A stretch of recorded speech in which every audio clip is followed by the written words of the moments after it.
Friends, we have come to day 4. So far, we have covered 5 virtues of a godly family.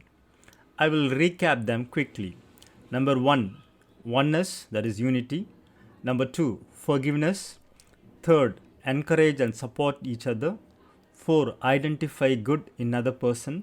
5, produce godly character.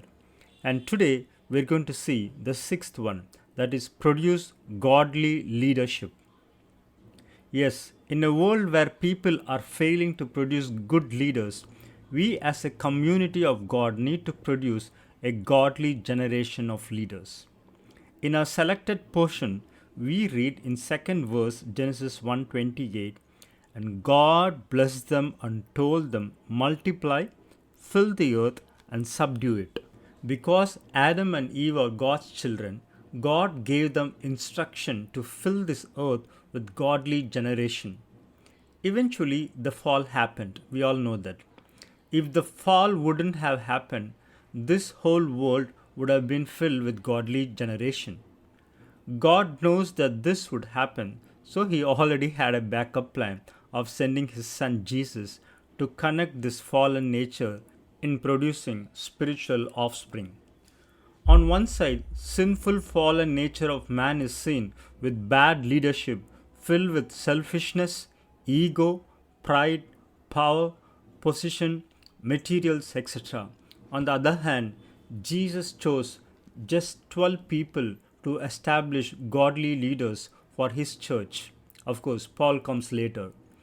In today's modern world, where worldly leaders are failing, we as children of God have to train our children to eradicate that leadership crisis. God has placed our own children in our hands so that we can train them and produce them as godly leaders. Yes, they need to get good education, they need job, they need to earn money for their living, they need to have their goals. At the same time, training them to take responsibility as godly leaders is given in our hands. If we could teach them, train them, and help them to see a failure of leaders like King Saul, then God counts on us to produce our sons as Davids and our daughters as Ruths, Deborahs, and Esthers. This is the dire need of today's church. So, friends, let us multiply and fill the churches with godly leaders to take up the responsibilities to do exploits for God. In Daniel chapter 11 verse 32, there is a verse, people who know their God shall be strong and will do great things. One translation says, they will do great exploits. In Acts 17 verse 6, we read about Thessalonica people referring to Paul and Silas as these have turned the world upside down.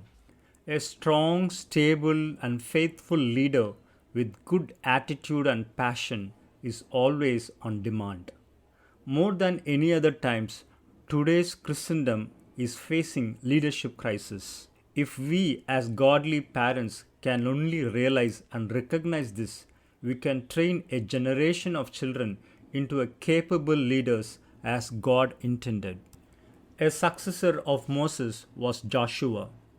A successor of Elijah was Elisha. A successor of David was Solomon. If Father David can produce a wise Solomon as a leader, if Mother Lois can produce a daughter like Eunice, if Grandma Lois can produce Timothy as a leader, if Mother Hannah can produce Samuel as a good leader, if Mordecai can produce his adopted daughter Esther as a good leader, you and me have a God-given responsibility to produce our own sons and daughters to multiply and fill this earth with godly leaders. In Acts 18, we read about a Jewish husband and wife who were deported from Rome called Aquila and Priscilla, started a church in their own house. They even taught Apollos about the way of God in Acts 18:26. Friends, may this godly leadership crisis be met with godly parents who are emerging out of godly families like you and me.